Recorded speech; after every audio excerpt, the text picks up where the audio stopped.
Chukwunanda na-achefukwanụ akpọkwuo m ndị Igbo nọ n'ụlọ na Igbo nọ n'ama.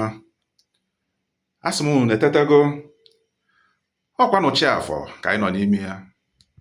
Chiafọ abọgokwe, chi aja abọkwa ugo na njọ. Asị n'ụbọchị tata na ọ ya mara anyị mma, ọ ya mara nwoke mma, ọ ya mara nwaanyị mma, ọ ya mara anyị mma na ọpụpụ, mara anyị mma na mbata. Taa bụ Afọ bụrụ Friday 13th of September. Asị m ife akụrụ ka ife enwe awele ka anyị enwe na eke, awele ka anyị enwe n'oyi, awele ka anyị enwe na afọ, awele ka anyị enwe na nkwọ. Ahịa na-anaghị azụrụ n'izu. Asị m anyị gbuo n'aka nne na anyị egbute mma, anyị egbuo n'aka ekpe anyị egbute mma, anyị egbuo n'ihu na anyị egbute mma, anyị egbuo n'azụ na anyị egbute mma. Asị m awele ka anyị enwe iji awele ọpụpụ anyị na mbata anyị iji awele. Asị m ụbọchị agụụ na-aga ụzọ na ụkwụ ama mpụ anyị ama.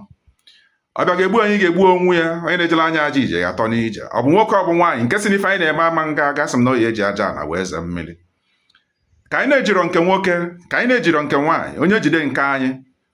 Chukwunanda nọ na-anapụta ya maka asị na eji nwife nwata wee ye ya aka enu, aka dobe ya iro wetuo ya n'ala. Mana anyị ma nchọ ogo aka ilewere ya ilo maka nọ nke anyị ka o ji n'aka. Anyị nwere ayọ Chukwunanda na-akpọ Arọbinago na-akpọchi anyị n'Ikenga, mmụọ niile anyị na-afa so n'ofu n'ofu. Onye ọbụla ji ife anyị ji adọba na ya ka o weneta ya ka ife anyị oke anyị ruo anyị aka. Maka anyị sị na ụgbọgụrụ mịarụ m ka ọ mịarụ nwunye di ya. Nke ya bụ onye rie nke onye ribe nke ilu ala. Ụta nkwulu ya taa ka ọ ya adị n'ọpụpụ, ụta nkwulu ya ka ọ ya dị na mbata.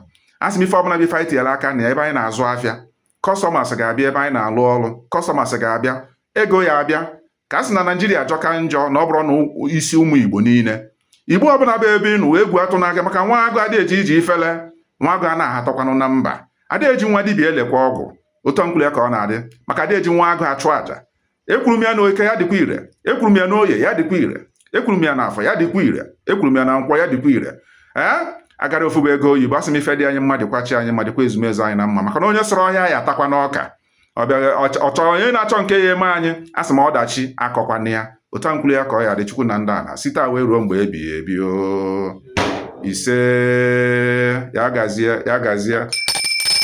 Adịrịja mmiri si afọ ọma ụmụnne m. Have a wonderful day, a blessed day to all of you, mostly my followers.